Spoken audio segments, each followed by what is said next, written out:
Hello and welcome back again. I've got more Anxioneers here, and today we are looking at three emotions that work in interesting ways together. They are anxiety, shame, and contentment. And there's a connection between shame and anxiety that I write about in the book in a chapter where I call them schmanxiety.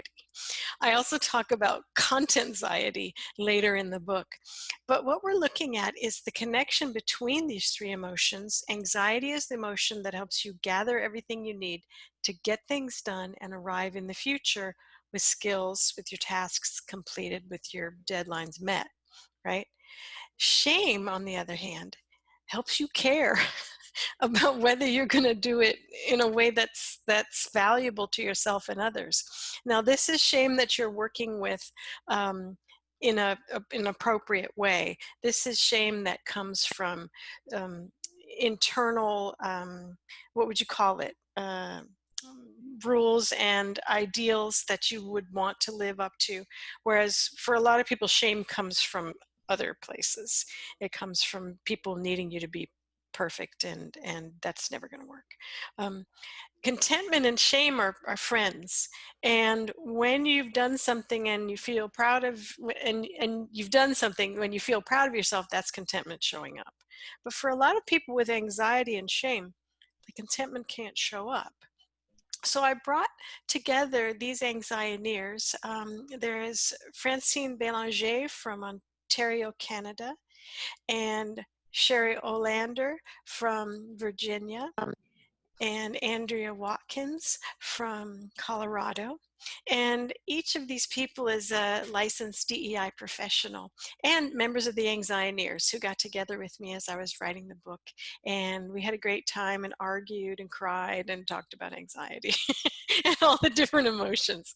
So I wanted to check in with each person about their experience of um, anxiety, shame, and contentment together. And Francine was the person who suggested this video. She suggested this topic. So Francine, what did you learn about these three? Yeah, I found myself dancing with shame and anxiety, and there was no room for contentment to move in. And what was happening for me is that I was feeling anxious, I was feeling tense, I felt like stuck. And I realized that what came in the way was an old belief of mine that all needs to be done before I can relax, before I can enjoy myself. Mm. So I spent time looking at that old belief, that old contract, burned it as we do as part of our various ways to deal with things. And then the other thing I did was create a new contract.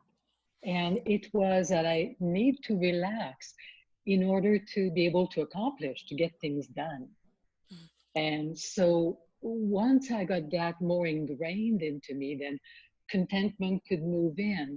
And because I had a better working relationship between shame and anxiety, Mm. and I've been feeling a lot better about it. Well, thank you, and thanks to your internet for behaving the whole time. We're having internet issues. It's Zoom. It's the pandemic. Hello. Um, but what I was thinking is, Sherry was talking about this before we started filming, which is this is an issue of perfectionism, which a lot of people get into with their anxiety and their shame. And Sherry, you had brought up some things about that, about. Yeah, just it's very similar to what Francine was saying. In my experience, it's been that kind of thing. Either everything has to be done or perfectly, or all of the things have to be done. If you can do one thing perfectly, it kind of I've kind of burned contracts with that in terms of having to be perfect. But then I realized and Sarah Alexander, I think, helped me realize this, but she pointed out that a lot of times perfectionism will sneak in and then just make it anxiety want to complete everything. Your contract kind of shifts unless you have that other, something to replace it, like Francine mentioned in her case with you need to relax in order to get things done. But it's tricky, and being able to identify, which contracts, like what your shame is doing in relation to anxiety, is really important, because anxiety is just going to do it, and Yeah. and it's going to keep you going, and especially if you don't have access to some of the other emotions that might interrupt the process, it's good to like regularly check in with your contracts and what's your shame doing, is your contentment showing up, and that kind of thing.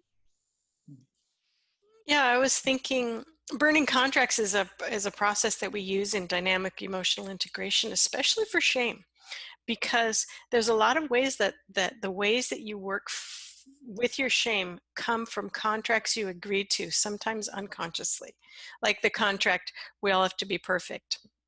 And it's not realistic, but your shame and your anxiety will both be like, okay, boss. Okay, boss, we're going to do that. And then you end up in a very different place than you had meant to go in your life, because now we had someone in my family who was very much a perfectionist, and she would start an art project. And by the time she finished it, like, people had died. She was making a chess set for someone, and by the time she finished it, the person had stopped playing chess 2 years ago. So it was a beautiful set, but it was stopped so much by perfectionism that it just became a joke in the family. Andrea, you were talking about burning contracts with a lot of exterior shaming messages that you had that kept you from being able to, that kept your anxiety from being able to help you do what you needed to do, because like the whole thing was shut down. Yeah, the whole thing was shut down. So there was a long period in my life where I didn't get the opportunity to really make choices for myself or discover what I really wanted to do or what I really enjoyed doing. So my contentment had really nothing to be excited about. And so my anxiety and my shame were just in overtime, like kind of spinning, getting nowhere. And once I burned contracts and did a lot of anger work, like in chapter 8, we talk a lot about boundary work. I had to set boundaries for myself about what I was going to bring in to those empty spaces that the burning contracts left for me. And then once that happened, my shame and anxiety had some things to work on, and I'm able to do those things a lot better now. And with pride and contentment, and like transform some things in my life. So it's been difficult, and it's much more fun now. It's like one of the, like, I think you open up chapter 8 with the saying, your life can become much more peaceful and efficient if you learn how to work well with shame and anxiety. And I'm like, totally. And the other side of that is, if you don't learn how to work with your shame and anxiety, your life can be chaotic and inefficient. Yeah.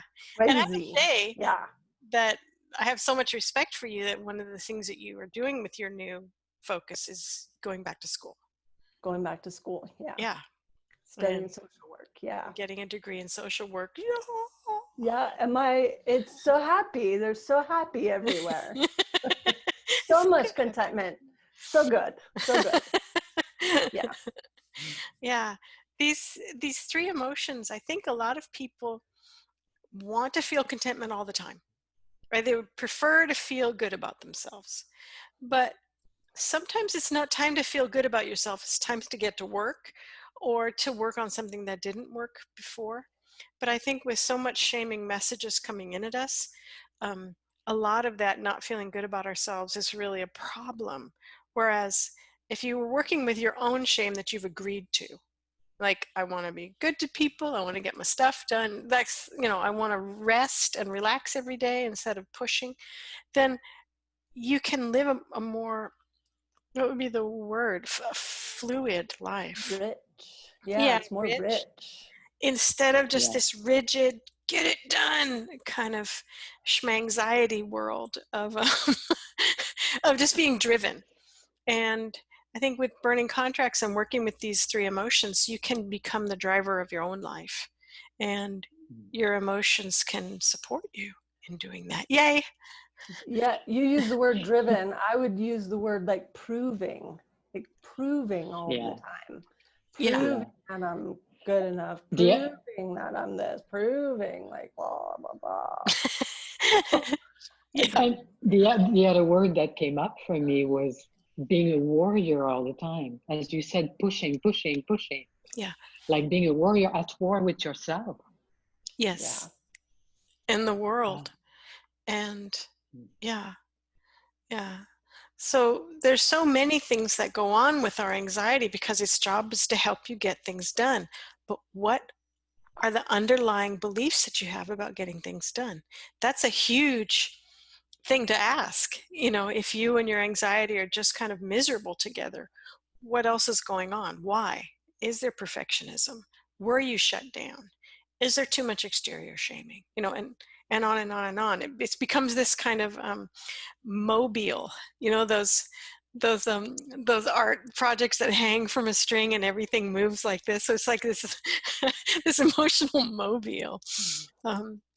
Thank you for talking about this today. Is there anything I've forgotten?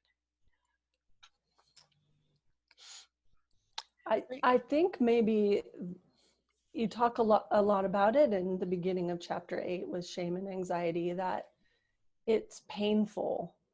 It can be painful. And so I think just taking really good care of ourselves as we're going through and discovering those messages is really important. Yeah. Thank you. Thank you so much to all of you. And thank you for listening to the Anxioneers.